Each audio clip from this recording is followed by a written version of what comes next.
இன்றைக்கான தேவனுடைய வார்த்தை நிறைவேற்றுவார். 1 ராஜாக்கள் 8ஆம் அதிகாரம் 15ஆம் வசனம் சொல்லுது, அவரின் தகப்பனாகிய தாவீதுக்கு தம்முடைய வாக்கினால் சொன்னதை தம்முடைய கரத்தினால் நிறைவேற்றினார். இந்த காரியம் சாலமோன் சொல்றார். சாலமோனுடைய தகப்பனாகிய தாவீதுக்கு தேவன் தன்னுடைய வாக்கினால் சொன்னவற்றை தேவன் தம்முடைய கரத்தினாலே நிறைவேற்றினார் என்று சொல்லி இந்த வசனம் சொல்லுது.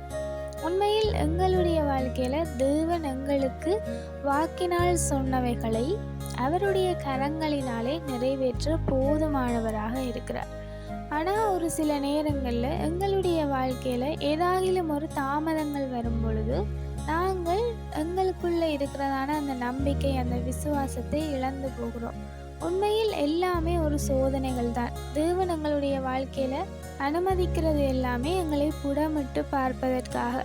அப்படி இருக்கும் பொழுது எங்களுடைய வாழ்க்கையில் தேவன் ஏதாகிலும் ஒரு வாக்குத்தத்தம் எங்களுக்கு தருவாராக இருந்தால் அந்த வாக்குத்தத்தம் கண்டிப்பாக நிறைவேறும்.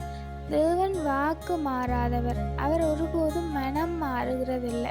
ஆகையால் தேவன் ஒரு வாக்குத்தத்தமோ ஏதாகிலும் ஒரு காரியமோ உங்களுக்கு சொல்லியிருப்பாராக இருந்தால் அது சூழ்நிலைகள் எப்படி இருந்தாலும் கூட தேவன் சொன்னால் சொன்னதை செய்து முடிக்க அவர் போதுமானவராக இருக்கிறார்.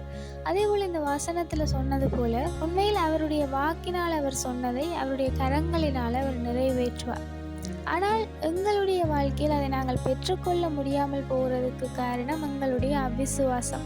நாங்கள் அவிசுவாசப்பட்டு அவிசுவாசமான வார்த்தைகளை கதைப்போமாக இருந்தால் அப்படிப்பட்டதான அற்புதங்களை எங்களுடைய வாழ்க்கையில் நாங்கள் பெற்றுக்கொள்ள முடியாது. ஆகையால் இந்த வசனத்தில் சொன்னது போல தேவன் சொன்னதை செய்வார். நாங்கள் செய்யும் அளவும் உறுதியோடும் விசுவாசத்தோடும் இருக்கும் பொழுது அந்த நம்பிக்கை, அந்த விசுவாசத்திற்கான பலனை எங்களுடைய வாழ்க்கையில் நாங்கள் காணலாம். Have a hopeful day.